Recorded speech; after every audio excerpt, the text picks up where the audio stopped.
All right, so let's talk about some of the basics in the Python programming language, how to kind of get started. So from your first demo, you probably know how to get output to the console, right? So we use that with the print, method. I could print anything I want here.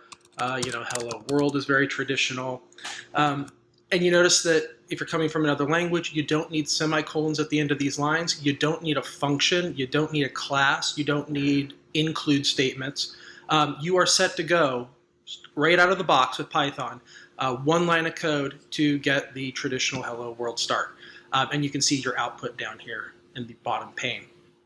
So one of the nice things about print is you can actually take multiple things if you want. So if I say hello world and then I say, I don't know,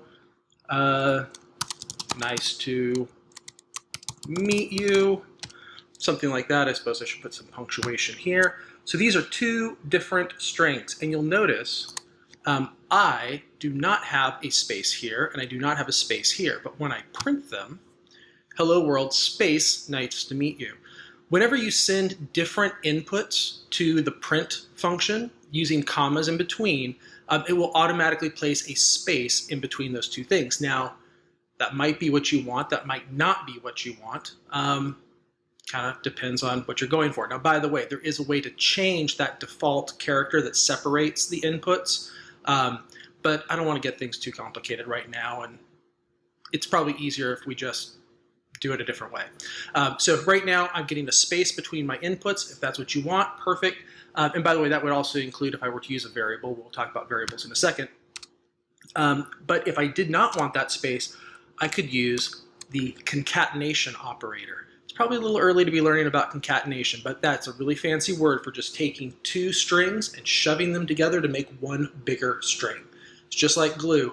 And here's the thing, because I'm concatenating, there is no space in between those two. So you can see no space. You don't want space, concatenate. If you do want space, then commas.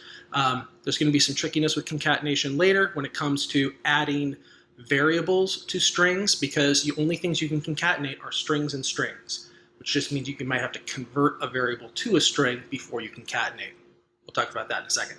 So that is your output. The next thing we want to talk about, variables. So to create a variable in most languages, you have to have a type, right? Based on this class and the prerequisites for this class, you either took C++ or Java before taking this class.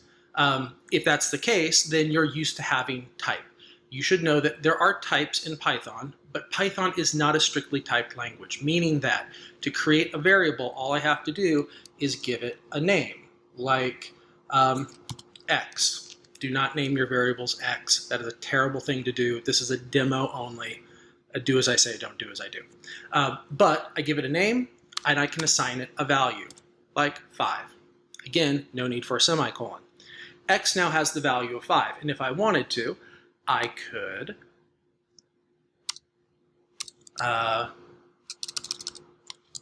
result is boom, comma, and send X. So this is going to print the string and then my result. And of course the result is 5. Right? Now here's the thing. We know that 5 is an integer. I know that, you know that, and the system that's interpreting your Python script here knows that as well. But you don't have to stay there. In other words, X is 5, but now X is yo mama. Why not? We run that, you'll see now that the result is your mama, right? It's completely, like, you can change the types of things, you can do all sorts of stuff. And yeah, read declared above without usage. Point being, we are just changing the types of that variable. I am technically pointing that in a different direction to a different thing. So I am sort of redeclaring it. I'm losing the old value of 5, but that would be the same if you reassigned anything. The idea is that these variables can take on any type.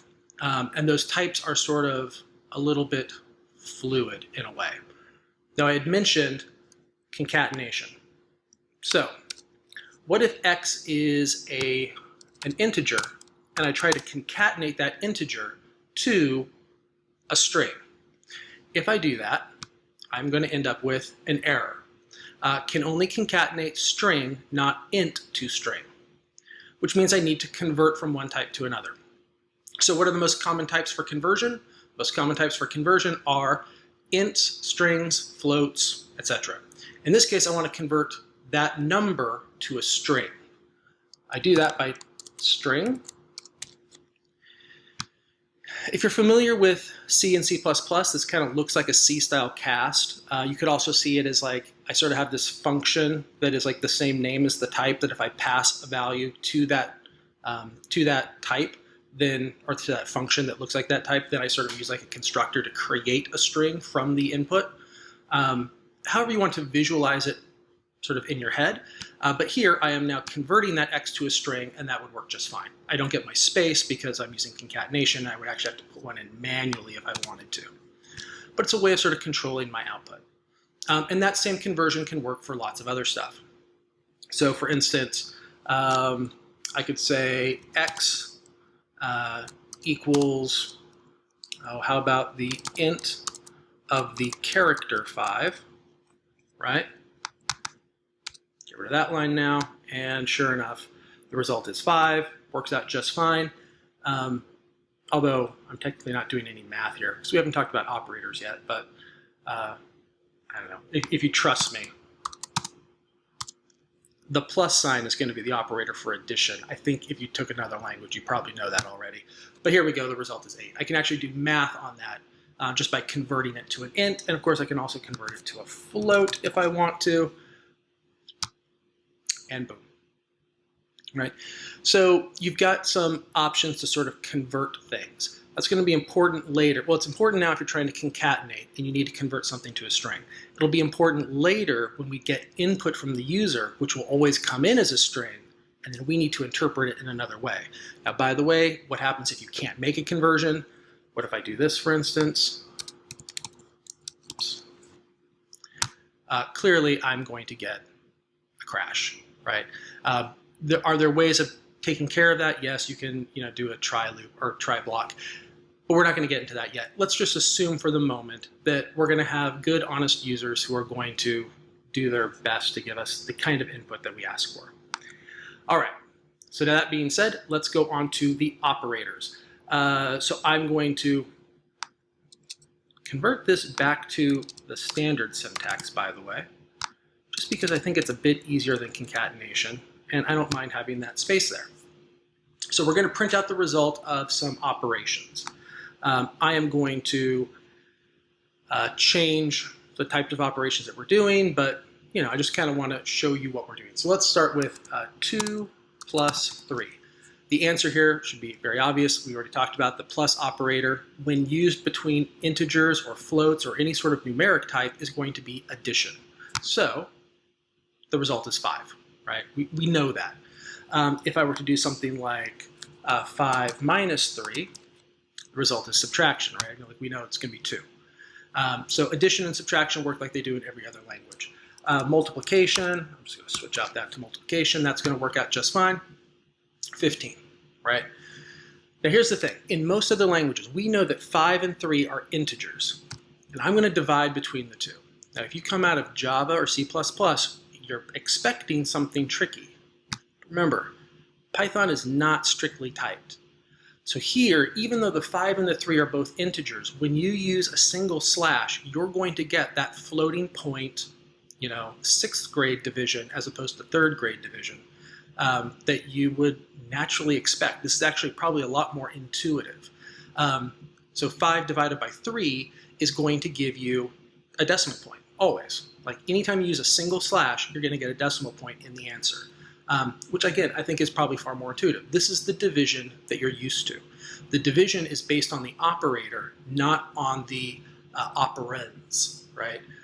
Whereas in C++, if you have 2 integers on either side of division, you get integer division. If you have at least 1 floating point, you get floating point division. In this case, you're going to get floating point division regardless. But here's the thing. Sometimes, like we've done projects, I'm sure, well, maybe not us, but you've done projects in the past in other classes where having that integer division was really helpful, right? Being able to do integer division with mod and those sorts of things, like they had meaning. They allowed us to create sort of patterns and stuff that we could use for, loops or whatever, or just a way of sort of repeating steps over and over again.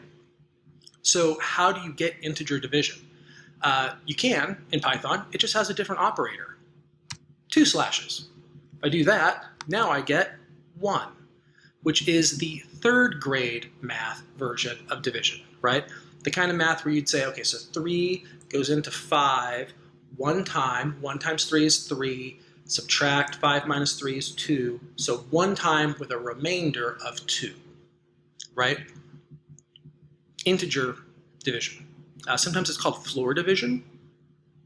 Call it whatever you want. Floor division to me sounds like a new wave band from the 1980s. So anyway, but regardless, integer division, floor division, 3rd grade division, whatever you want to call it, you get it that way with 2 slashes. So if you want that, you can. And of course, we still have our trusty operator for mod. This gives you the modulus, which is not the divisor, but the remainder after integer division, which in this case, we already did the math, it's going to be 2, right? So 3 divides 5 with a remainder of 2.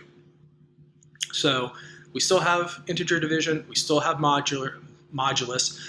You just have to use the operators. It's decided by the operator, not by the operands, which again, I think is a lot more convenient. Speaking of convenient, there's another thing that you get in Python that you don't get in C++. I mean, you do, you just have to make a function call, but star, so we have 2 slashes and 2 stars. This is going to give you an exponent. So 5 raised to the 3 is 125. I like that. It's so much cleaner than having to call a function. But regardless, exponents are sort of built in. They have an operator. There's obviously some other operators out there. There's definitely some bitwise operations, but you really don't need that for right now. And so let's save the complexity for later. Right now, let's keep it simple. So here we've got our different operators. Now, of course, they can be combined into larger expressions. So for instance, I could say, 5 plus 2 raised to the 3rd. Now, if I do this, Python, like most other programming languages, is going to perform sort of the order of operations, right? So which goes first? I think we all know from please excuse my dear Aunt Sally, please excuse. So exponents are going to come before addition, which means this is going to be 2 to the 3rd, which I believe is 8, plus 5, which is going to give us 13. And if this turns out not to be 13, I'm going to be really embarrassed by my poor math skills. All right, so it's going to follow the order of operations. Even if it were multiplication, that would happen before the addition, which just means if we wanted the other version, we can put parentheses around that, and we are just fine. Boom, 343. I have no idea what 7 to the 3rd is, so I'm glad it did that for me. So yeah, we can create larger expressions, and of course we can add on from there, do more parentheses and stuff, whatever we want to sort of control our expressions the way that we want to. Next thing, input. So it'd be really helpful if I could get input from a user. Then I could actually do real math. So let's say I want to create a tip calculator. Okay, now we've actually got some purpose. We're not speaking generics, so I'm going to get rid of that X because I don't like it. So first thing I'm going to do is I need to get the amount of tip from the user, right? Or not the amount of tip, sorry. In a tip calculator, I have to calculate the amount of the tip. What I need to get from the user is how much the bill was, all right? So I could call this bill amount. By the way, in Python, when you have multi-word variables, and I'm going to put an equal sign in there just so that we can get rid of that red squiggle and you can actually see the underscore, we generally do snake case. So multi-word variables, by convention, Python's not going to police this, but your fellow coworkers will, are generally snake case. Same for names of functions. Pretty much anytime you would use camel case in C++ or Java, you're going to use snake case in Python, which seems to make sense that you would call it snake. They use snake case for a thing called Python, even though Python is not named after the snake. It's named after the comedy troupe from Britain that gave us the Holy Grail. Anyway, point being, here I'm going to create the bill amount. But obviously, I can't write an expression there. There is no expression that can give me the bill amount, right? And so, like, I need to get that from the user. The way I do that is with a function called input. So input is going to ask the user for some information, right? And then return it to bill amount. Now, if I do this, right, input is going to return a string. And so that string is going to be sent to bill amount. So the type for bill amount right now is a string. It's not anything else. And so we don't want that. The other thing we don't want is if I just put input right here, I'm not going to give my user any instructions. I mean, I'd like for them to give me like a floating point number, but I didn't tell them that. So it wouldn't be, you know, wrong of them to put in, I don't know, their name or something. So what I'm going to do is I'm first going to print a prompt, which seems like a rather obvious thing to do and a rather nice thing to do, that we're just going to print a prompt. So enter the amount of the bill. Sure.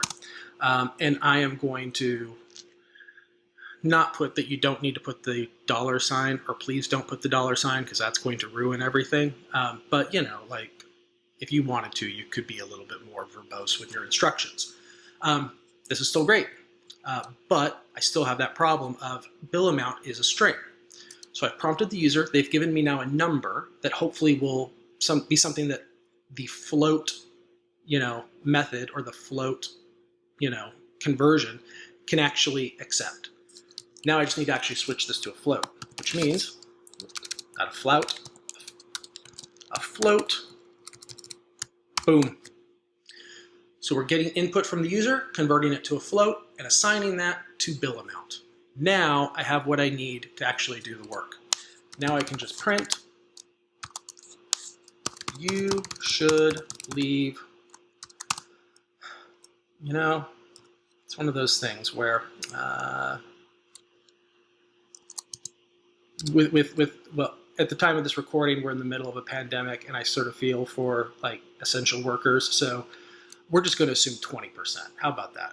That seems utterly fair to me. So we are going to then because bill amount because bill amount is now a number, I can actually do math on it. So I'm just going to say bill amount times 20%. Right? You could probably write that in slightly different ways. There's probably a lot of things you could say about this program that could be better. But at the very least, we've got something here that can do some work. So let's run this. Enter the amount of the bill. Let's assume that you bought the bottle of wine. So 106, whatever. You should leave about $33.40 as tip. For right now, we're going to call that okay in terms of, you know, it doesn't exactly have 2 decimal places, and there's ways we can, you know, do a format string in order to get the look that we want for our numbers. But for right now, let's just deal with basic strings, basic input, basic output, and be okay with that. The only thing that I'm probably not okay with is the fact that I have not documented this code at all. And so the last thing we're going to talk about are comments. Comments in Python are super easy, and if you're using PyCharm, they're even easier. Anything that starts with a hashtag or a £, if you're of a certain age, anything that starts with a hashtag is a comment. This is code that will not be interpreted by Python. It will be, it's just sort of stripped out and left only in the source code for other programmers to see. I might decide this is what my function does, or this, we're not even writing functions yet. This is just what my script does, right? This asks the user for the cost of their meal and prints the, do another line here, amount of tip they should leave for 20%. I don't know, something like that. My English is terrible. This is not an English class. So there we go. Here we've got a comment, a little message. There's some other ways you can leave comments. We'll talk about doc strings maybe when we get to functions, because those are very popular and use sort of a different style for commenting. But at the very least, anything you do there, and by the way, in PyCharm, you can also just hit Control / to comment out anything you want. Now, the reason I mention that is because sometimes it's really helpful if you've got particular bits of code you're kind of wanting to test. Maybe you just sort of say, hey, you know what, like I just, like I don't want this line right here for right now. I'm just going to comment that out. Control / or if you're on a Mac, Command / comment out the code. It won't be a part of it. You could skip a function or maybe skip a section of code because you're trying to pinpoint where a problem is. But I'm going to leave that in for now. So there we go. Our first very little bill calculating program. And hopefully that helps you with this week's project. And yeah, if you have any questions, be sure to send me a message in Canvas. Have a great week.